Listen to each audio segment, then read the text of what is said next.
कुंभमेळ्याच्या 1% खर्चात शेकडो मराठी शाळा वाचल्या असत्या। सरकारने कुंभमेळ्याच्या आयोजनावर केलेल्या एकूण खर्चाच्या अवघ्या 1% खर्च जरी शिक्षणावर केला असता तर राज्यातील शेकडो मराठी शाळा बंद पडण्यापासून वाचल्या असत्या, असा घणाघाती आरोप करण्यात आला। धार्मिक आणि सांस्कृतिक कार्यक्रमांवर हजारो कोटी उधळणाऱ्या सरकारला शिक्षण क्षेत्राची दुरावस्था दिसत नाही का, असा सवाल उपस्थित केला जात आहे।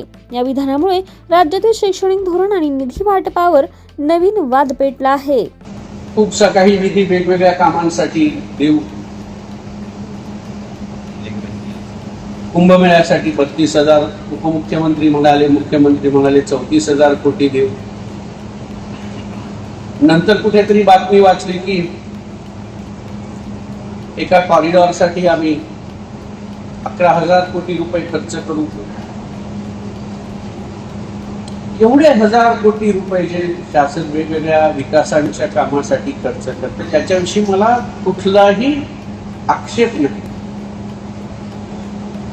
पण जर या हजारो कोटीच्या रकमेची जर साधक तरतूद करत असेल तर या रकमेपैकी मी असं म्हणालो की 0.1% 32 कोटी रुपये जर सरकारने खर्च केले तर या राज्यातल्या